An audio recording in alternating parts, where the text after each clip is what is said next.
오늘 본문 말씀은 바울이 두 번째 선교 여행 중에 고린도에서 쓴 일입니다. 우리가 아는 것처럼 바울의 두 번째 선교 여행의 목적은 소아시아 지역, 첫 번째 방문하고 세웠던 교회들을 다시 돌아보고 그 교회의 성도들을 격려하는 것이 선교의 목적이었습니다. 그러나 성령께서 그 바울의 계획을 수정하게 하십니다. 거기에 가지 못하게 하시고 그에게 마게도냐로 건너가게 하심으로 바야흐로 유럽을 향한 선교의 문을 여신 것이 하나님의 인도하심이었습니다. 하나님께서 하시는 것이 바울의 생각보다 훨씬 더 크다 하는 걸 우리가 알 수 있죠. 우리의 계획보다 하나님의 계획하심이 훨씬 크다 하는 걸 알 수 있습니다. 바울은 아시아를 품고 그 땅을 위해서 기도했지만 하나님께서는 그 땅을 넘어서 유럽까지 품게 하시고 그것에 하나님의 복음을 전하게 하시는 큰 프로젝트를 가지고 계시는 것을 보게 됩니다. 바울은 사실 고집을 부렸죠. 아닙니다. 내 원래 계획은 여기입니다. 그러면서 할 수 있는 대로 자기 계획대로 자기 생각과 또 고집대로 아시아 지역에서 복음을 전하려고 애를 썼습니다. 그런데 성령께서 자꾸만 막으시죠. 그러고는 결국은 성령께서 이끌어 가십니다. 누가 이깁니까? 황소 고집보다 더 센 게 주님의 고집이죠. 성령의 고집이 이기십니다. 성령께서 환상까지 동원하셔서 결국 그의 프로젝트대로 이끌어 가십니다. 바울은 거기에 항복하는 것이죠. 이게 우리의 인생이죠. 우리의 믿음의 삶입니다. 우리는 나름대로 계획도 세우고 노력도 하고 또 여러 가지 꿈을 가져보지만 그러나 언제나 우리는 열려 있어야 되는 거죠. 우리의 생각과 우리의 계획이 있지만 하나님께서 나를 수정하기 원하신다면, 하나님 나를 다르게 이끌기 원하신다면 언제든지 얼마든지 순종하겠습니다. 이런 마음의 태도를 늘 열린 마음을 가지고 있어야 하는 것입니다. 왜냐하면 하나님의 마음이 우리보다 훨씬 크고 하나님 계획이 우리보다 훨씬 크기 때문에 하나님 이끄시는 길이 우리의 더 복된 길이고 더 아름다운 길이라는 것이 분명하기 때문에 알기 때문인 것입니다. 오늘 저와 여러분도 언제나 성령 하나님께 우리 이끄시는 것들에 늘 마음을 열어두고 길을 열어두고 그렇게 살아가는 삶이 되기를 간절히 바랍니다. 본래 계획한 것이 아니었던 그 유럽 지역의 선교는 바울에게 상당히 어려움이 많았습니다. 물론 사역의 열매도 컸습니다. 풍성한 사역의 열매가 있었지만 그의 못지않은 위험과 어려움도 많이 겪어야 했습니다. 첫 번째 성이었던 빌립보에서는 감옥에 갇힙니다. 첫 성부터 감옥에 갇히는 어려움을 겪게 되고 데살로니가 가서는 바울을 시기하는 유대인들이 바울을 죽이려고 덤벼들었습니다. 그래서 밤중에 몰래 야반도주하듯이 도망칠 수밖에 없는 어려움도 겪었습니다. 그 다음 간 곳이 베레아 있는데 베레아는 그래도 사람 좀 신사적이었습니다. 그러나 이 데살로니가에서 원정원 유대인들이 거기서도 바울을 잡아서 죽이려고 소동을 일으키고 사람들을 선동하고 온 성을 흔들어 놨기 때문에 위협을 느낀 형제들이 바울을 빼내서 배를 타고 건너편에 보내는 것입니다. 거기 가게 된 것이 바로 아덴입니다. 아덴에서 급히 떠나느라고 실라와 디모데와 헤어져서 혼자 아덴으로 갔습니다. 가서 보니까 이 도시가 정말 엄청난 도시입니다. 3만 개가 넘는 우상 신전과 우상들이 있었고 심지어는 알지 못하는 신이란 이름 앞에 제사를 지내는 분들이 있었습니다. 온 도시가 우상으로 가득했습니다. 아는 신 모르는 신 다 동원했습니다. 이유는 뭐겠습니까? 누구든 좋으니까 우리를 복 달라는 거죠. 우리의 복 주면 우리가 모르는 신이라도 우리가 섬길 테니까 우리에게 복을 주십시오. 이런 마음으로 온 도시가 가득 차 있는 걸 우상으로 가득 차 있는 걸 보고는 바울의 마음에 격분했다 그랬습니다. 마음에 화가 치밀어오는 것입니다. 어떻게 이 도시가 이렇게 우상으로 가득할 수 있는가? 그런 마음에 격분해서 결국 거기서 무슨 일을 벌이는가 하면 거기 있는 네노라는 학자들과 한판 단판을 벌입니다. 맞짱을 뜬 것이죠. 당신들이 말한 게 옳냐? 내가 믿는 하나님 맞느냐? 하고 대토론을 벌였습니다. 그런 일이 있은 다음에 그 갔던 곳이 오늘 본문 나오는 고린도입니다. 고린도는 아테네에서부터 약 한 80km 정도 떨어지는 곳인데 거기 갈 때 역시 홀로 갑니다. 혼자서 혈혈단신 고린도로 들어갔습니다. 그동안 함께했던 모든 사람들은 두고 왔기 때문에 혼자서 가죠. 디모데도 두고 갔고 의사 누가도 두고 갔고 다 마게도냐에 두고 홀로 고린도로 갔습니다. 여러분 아무도 아는 사람이 없는 곳에서 홀로 갔으니까 얼마나 적막하겠습니까? 얼마나 답답하고 외롭고 그렇겠습니까? 그런데 더군다나 고린도 와보니까 고린도도 아덴과 마찬가지였습니다. 만만치 않은 곳이에요. 복음을 전하기는 전혀 쉽지 않은 만만치 않은 도시가 고린도였습니다. 고린도는 지형적인 지정학적인 위치 때문에 거기에는 사람들이 들끓었습니다. 반도를 잇고 동서의 바다를 잇는 곳이기 때문에 상인들이 많이 몰려들었습니다. 그 당시에 고린도가 로마 제국의 제4대 도시 가운데 하나고 인구도 60만 명이었다고 합니다. 굉장히 큰 도시였던 것이죠. 또 항구 도시입니다. 이 항구 도시가 늘 그렇듯이 거기에는 사람들이 들끓되 본토민보다는 원주민보다는 나그네들이 더 많이 들죠. 돈을 쫓아서 찾아온 사람들, 거기도 한 건 해보겠다고, 돈 좀 벌어보겠다고 모인 사람들이 가득한 곳이 고린도였습니다. 그러다 보니까 사치가 심하고 향락이 심하고 쾌락과 부패가 가득한 도시였습니다. 그래서 이 고린도 그러면 사람들이 뭐부터 떠오르는가 하면 쾌락, 음란, 술, 방탕 이런 것이 딱 매치가 된 도시가 당시에 고린도였습니다. 그래서 그런 속담이 있다 그러지 않습니까? 너무 타락한 사람 보면 저 사람은 마치 고린도 사람 같다 이런 말을 했다 그럽니다. 얼마나 수치스러운 이야기입니까? 너무 타락한 사람들 보면 고린도 사람처럼 산다라고 말했다는 것입니다.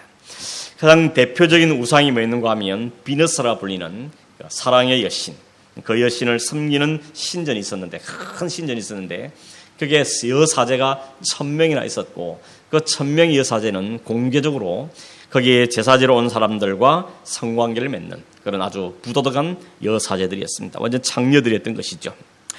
이런 도시, 이 고린도에서 여러분 로마서가 써있다는 게 참 아이러니하죠. 가장 부패하고 이렇게 타락한 도시에서 로마서를 썼다. 복음 중에 복음을 썼다는 것입니다.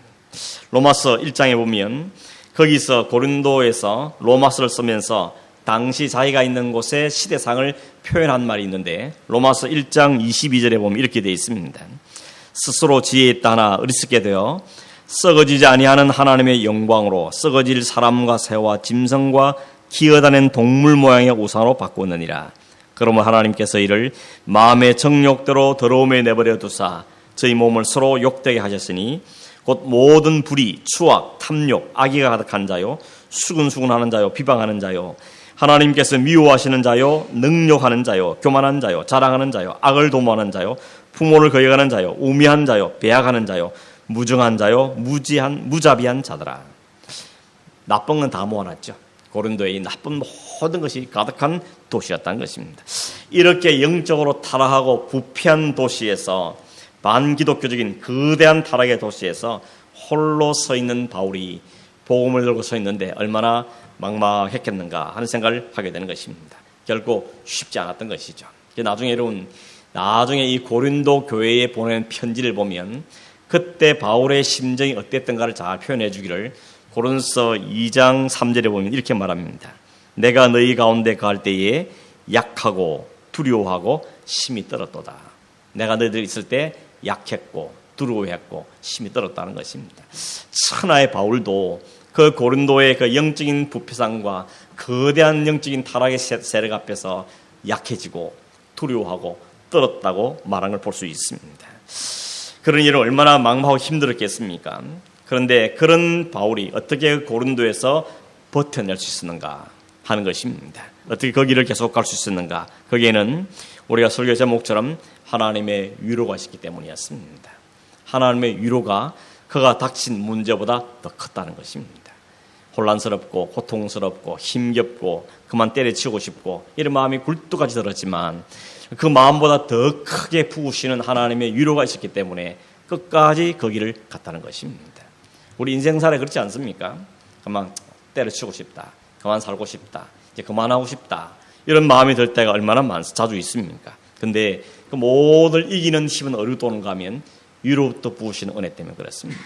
하나님이 견딜만한 위로를 우리에게 주시기 때문에 그 은혜가 너무 커서 현실은 너무 힘들고 어렵지만 또 버텨내고 또 살아나고 하는 것이 바로 성도의 삶인 것입니다. 하나님이 어떻게 위로하셨습니까? 오늘 성경에 보면 세 가지 방법이 나오는데 첫째는 사람입니다. 그에게 사람을 붙여주셨습니다. 하나님께서 바울을 위해서 고린도에 한 부부를 준비해 두셨는데 그 부부 이름은 브리스길라와 아굴라라는 사람입니다. 2절에 보면 아굴라라는 사람은 본도에서 난 유대인이라 되어 있죠. 이 본도는 폰티우스라고 말하는데 그는 소아시아 지방에 있는 폰티우스라는 곳에서 태어난 사람입니다. 다시 말하면 디아스포라 유대인이라는 이야기죠. 외국에서 태어난 유대인입니다. 이 사람은 외국에 태어났기 때문에 당시 문화인 헬라 문화와 헬라 언어에도 익숙한 사람이었고 이 사람의 직업이 텐트 메이커, 텐트를 만드는 사람이었습니다. 결혼한 다음에 그 아내와 함께 어디로 갔는가 하면 로마로 갔습니다. 아마도 로마로 간 이유는 거기가 아무래도 일자리가 많고 사람이 많으니까 좀 성공한 인생을 살기에는 적합한 곳이 로마라 생각했던 것 같습니다. 그런데 안타깝게도 하루아침에 로마에서 쫓겨났습니다. 이유는 새롭게 황제가 된 글라디오가 로마에 사는 모든 유대인들을 쫓아보내는 추방령을 내렸기 때문이었습니다. 왜 추방령을 내리는가 하면 그 로마 안에 자꾸만 이런 밀란이 일어났는데 저 선동을 받아서 사람들이 폭동을 일으켰는데 그 폭동의 주동자가 누구인가 하면 이름이 하필이면 크리스토스라는 사람이었습니다. 크리스토스는 우리가 아는 그리스도의 크리스토라는 이름과 억양이 너무 비슷하죠. 그래서 크리스토스라는 사람에 대해서 실했던 이 클라우디오 황제가 그 폭동의 주동자였던 그 그리스도를 뜻하는 그 이름이 비슷한 이유 때문에 유대인들을 타깃으로 삼고 이 로마 안에 있는 모든 유대인들 다 추방령을 내렸습니다. 물론 시민권을 가진 사람만 예외였고 나머지는 다 쫓아낸 것입니다. 로마에서 추방당한 이 브리스길라 아굴라 부부가 그 다음 행선지로 선택한 것은 고향인 본도가 아니고 고린도였습니다.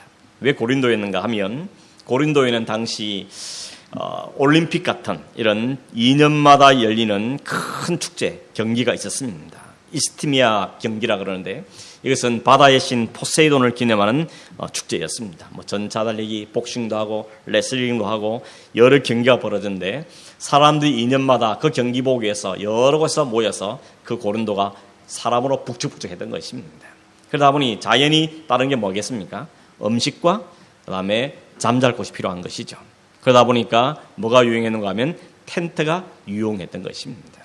그래서 이 브리스길라 아굴라 보고 가만히 보니까 우리가 고린도에 살면 저게 텐트가 많이 필요한 곳이니까 우리가 넉넉하게 살기에 넉넉하겠다라고 생각하고는 그 두 번째 선택지로 선택한 것이 바로 고린도였던 것입니다. 그래서 AD 한 50년경에 이 브리스길라 아굴라 부부는 고린도로 이사를 갔고 때마침 거기에 들어왔던 바울을 만나게 된 것이죠. 3절에 보니까 바울도 생업이 같으므로 함께 살며 일을 했다 이렇게 말하죠. 그 생업은 텐트 만드는 일이었습니다. 유대인들은 옛날부터 그랬답니다. 부모들이 꼭 유사시를 대비해서 자녀들에게 꼭 한 가지씩 기술을 가르쳤다 그럽니다. 기술이 있어야 살아남을 수 있다. 그래서 기술을 가르쳤는데 하필 이 바울이 태어났던 길리기아 다소 이 지역은 텐트 만드는 데 사용되는 염소털 가죽이 많이 생산되는 지역이었습니다. 그래서 자연스럽게 그 지역에 있는 사람들 가운데는 텐트 만드는 기술을 가진 사람이 상당히 많았던 것 같습니다. 그래서 아마도 바울도 그 부모로부터 어려서부터 그 기술을 배웠던 것이라고 볼 수가 있겠습니다. 고린도에 아는 사람은 한 사람도 없고 이 막막한 땅에 온 바울에게 생업이 같은 브리스길라 아굴라 부부 그들이 기독교라는 걸 알고는 그들과 함께 살면서 일을 하며 복음을 전하게 된 것입니다. 4절에 보니까 평일에는 그 부부와 함께 텐트 만드는 일을 하고 그다음에 안식일이 되면 회당에 가서 유대인들에게 혹은 헬라인들에게 사람들이 하나님의 말씀을 전하면서 살았습니다. 그렇게 산 기간이 1년 6개월이었습니다. 바울도 큰 힘을 얻었겠지만 브리스길라 아굴라 부부도 큰 횡재를 한 거죠. 천하의 바울과 1년 6개월 함께 살았으니까 같이 일하고 낮에는 일하고 밤에는 앉아서 복음을 나누고 그러면서 그 1년 6개월 동안 이 부부가 얼마나 신실한 사람으로 훈련되고 세워졌을 것인가 하는 거 우리가 충분히 짐작할 수 있는 것입니다. 이 부부가 나중에 아볼로를 교육시키고 아주 든든한 고린도의 일꾼이 되는 걸 우리가 보게 되는 것입니다. 여기 있는 동안에 데살로니가 전서 후서도 기록했고 또 말씀드렸지만 복음의 진수 중에 진수인 로마서도 기록하게 되어졌습니다. 아마 여기서 바울은 로마에 대한 큰 꿈을 가지지 않겠는가 하는 생각을 가지게 되어집니다. 그러면 이런 바울이 이 아굴라 부부를 만난 게 우연이겠느냐? 그렇지 않겠죠. 바울이 아굴라 부부를 만나기 위해서 온 건 아닙니다. 이 아굴라 부부도 바울 만나러 온 건 아니었죠. 그러나 하나님께서 그 사이에서 아주 기가 막히게 타이밍을 맞추어서 이들을 만나게 하신 것이었습니다. 이유는 바울에게 큰 위로가 되기 위해서 하나님께서 신실한 부부를 그에게 붙여주신 것이었습니다. 바울을 택하시고 사명을 준 하나님께서는 그 사명을 잘 감당할 수 있도록 그에게 그때그때마다 사람들을 붙여주시죠. 고린도뿐만이 아니었습니다. 가는 곳마다 하나님은 신실한 사람들 붙여주죠. 나중에 디모데후서 같은 데 보면 편지 쓸 때 마지막 문안이 사는데 자기가 평소에 그와 함께했고 그에게 도움을 주던 사람 이름을 쭉 열거하고 있습니다. 그거 보면 바울은 가는 곳마다 홀로 외롭게 싸운 것처럼 보이지만 때마다 하나님께서 필요한 사람들을 붙여주셔서 그 사람들에게 유를 얻게 하고 격려를 얻게 하고 그에게 주신 그 사명을 잘 감당할 수 있도록 하나님이 도와주셨구나 하는 우리가 알 수가 있는 것입니다. 여러분, 우리에게 위로자, 격려자가 있다는 게 얼마나 큰 소망이고 축복인지 모릅니다. 부부면 더 좋겠지만 또 주변에 있는 사람들도 나에게 날마다 위로가 되고 소망이 있다는 건 얼마나 큰 격려가 되는지 모르는 것입니다. 뿐만 아닙니다. 5절에 보면 실라와 디모데가 드디어 합류합니다. 마게도냐에서 건너와서 바울과 만나게 됩니다. 바울에게 얼마나 더 큰 힘이 됐겠습니까? 그들이 왔다는 사실도 큰 힘이 되었지만 그가 가져온 소식이 더 바울을 힘있게 만들었습니다. 그들이 가져온 소식이 뭔고 하면 데살로니가전서 3장 6절에 보면 이렇게 나옵니다. 데살로니 사람들에게 편지하기를 지금 디모데가 나에게 와서 너희의 믿음과 사랑의 기쁜 소식을 우리에게 전하고 또 우리가 너희를 간절히 보고자 함같이 너희도 우리를 간절히 보고자 한다 하니 우리가 모든 궁핍과 환난 가운데서 너희 믿음으로 말미암아 위로를 받았노라. 그 말이죠. 바울이 데살로니가 교회 사람들을 위로하고 말씀을 전하게 했지만 또 역으로 데살로니가 성도들이 믿음으로 잘 서 있고 그들이 바울의 말씀을 따라 잘 자라는 것이 바울에게는 큰 위로가 됐다는 것입니다. 말씀을 전하는 자는 말씀 전환을 통해서 위로를 받고 말씀 받은 사람이 또 그들에게 위로를 해주고 서로에게 큰 위로와 힘과 격려가 됐다는 것을 이야기하고 있는 것입니다. 바울이 깨달은 거죠. 내가 도망치듯이 데살로니가를 떠나왔는데 내가 야밤에 그 도조에서 왔지만 성령께서는 그곳에서 여전히 역사하셔서 하나님의 사람들, 백성들을 일으키셨구나. 그걸 깨달으면서 그는 내가 한 게 아니구나 깨닫는 것입니다. 나는 도망치듯이 왔지만 성령께서 내가 뿌려놓은 그 복음을 통하여서 역사하셔서 거기 사람들을 믿음과 소망과 사랑의 큰 일꾼으로 세우시구나 하는 소식을 들으면서 하나님께 감사하면서 그래 내가 가는 길이 맞구나. 이 길을 계속 가야지. 쫓기더라 또 가야지. 이런 마음을 가지고 그 사명을 감당할 수 있게 되었다는 것입니다. 하나님께서 바울을 위로하신 첫 번째 방법은 사람을 붙이신 것이었습니다. 여러분, 우리에게 신실한 하나님의 사람들, 서로의 위로와 격려되는 사람들을 붙여주시는 것이 얼마나 복인가 알고 우리는 이런 소원이 가질 필요가 있을 것 같습니다. 하나님 우리에게도 좋은 사람 붙여주십시오. 서로에게 위로가 되고 격려가 되고 함께 소망을 가지고 그 길을 힘겨운 길을 잘 갈 수 있는 영적인 동력자들을 붙여주십시오.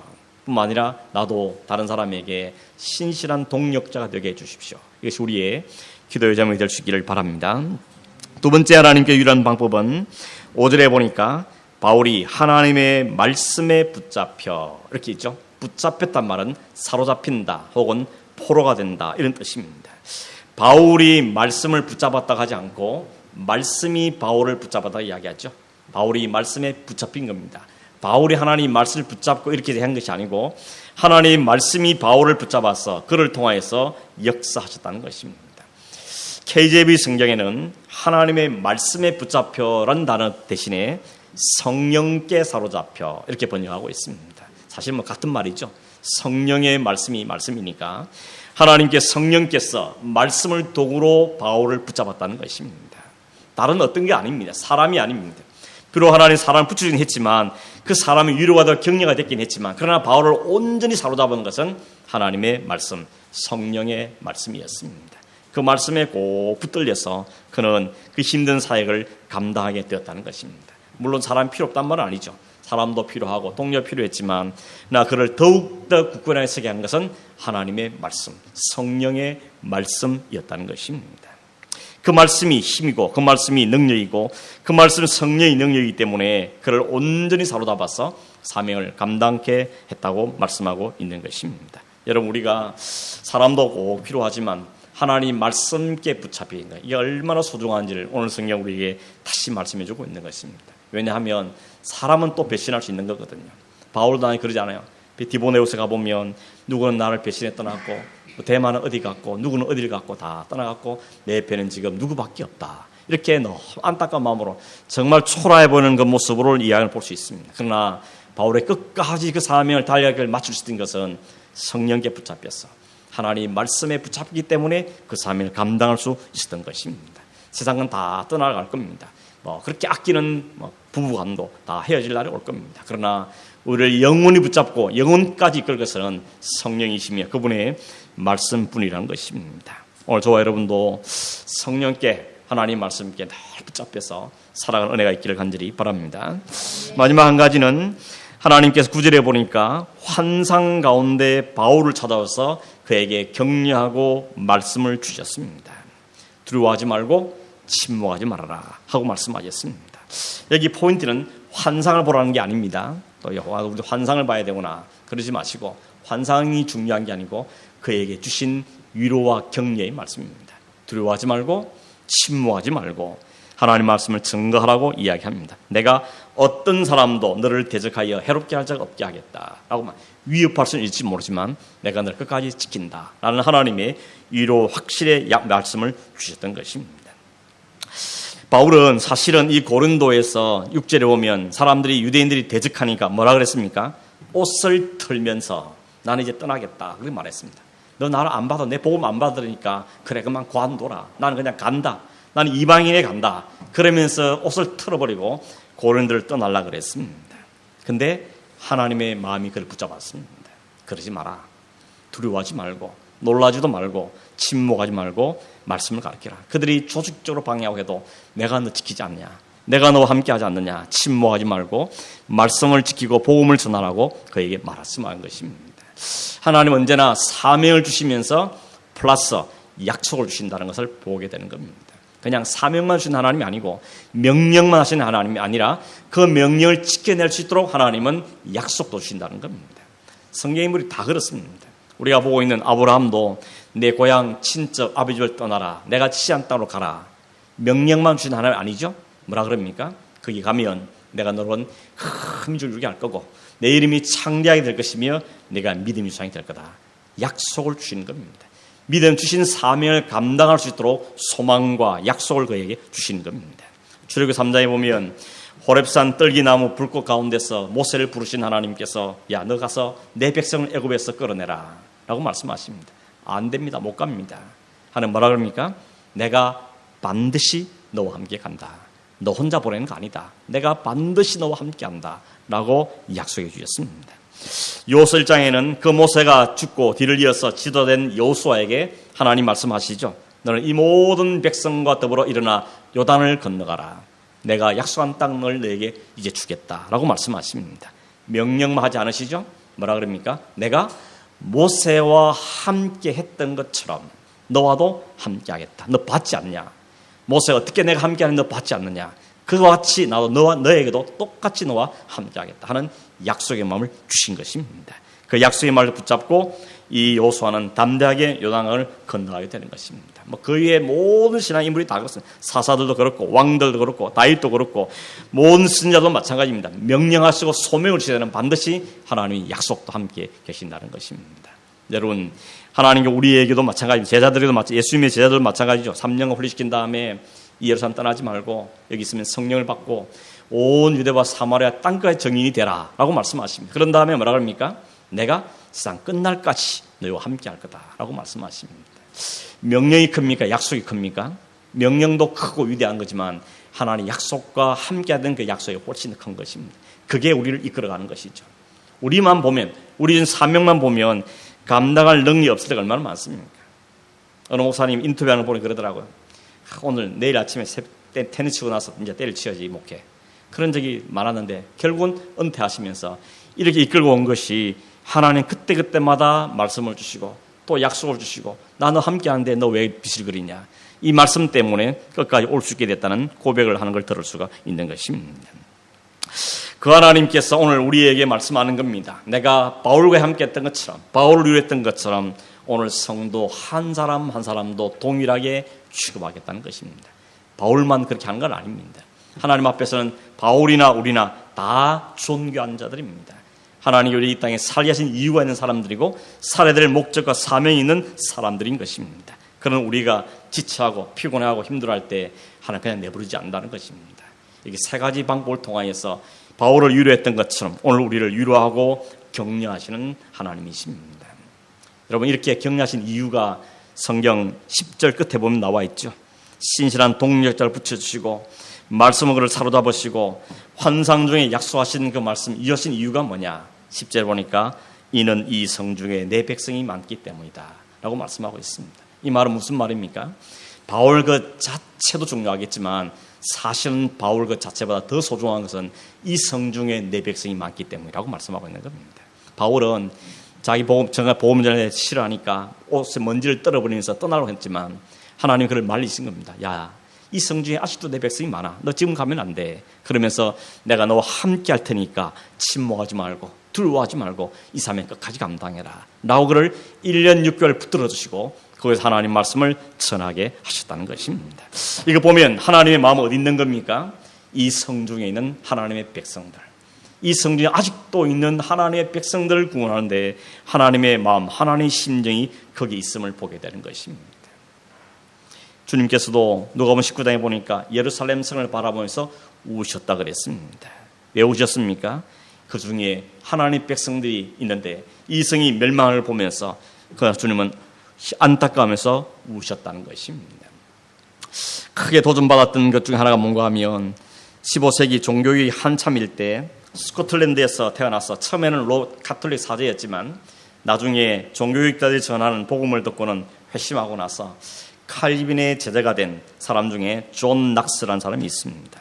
이 사람은 자신의 조국 스코틀랜드가 영적으로 무너지고 피폐한 걸 보고 그건 너무 안타까워서 그릇된 진리로 망해함을 보면서 너무 힘들어서 하나님께 기도했습니다. 뭐라 했는가 하면 오 하나님, 이 스코틀랜드를 제 손에 붙여주십시오.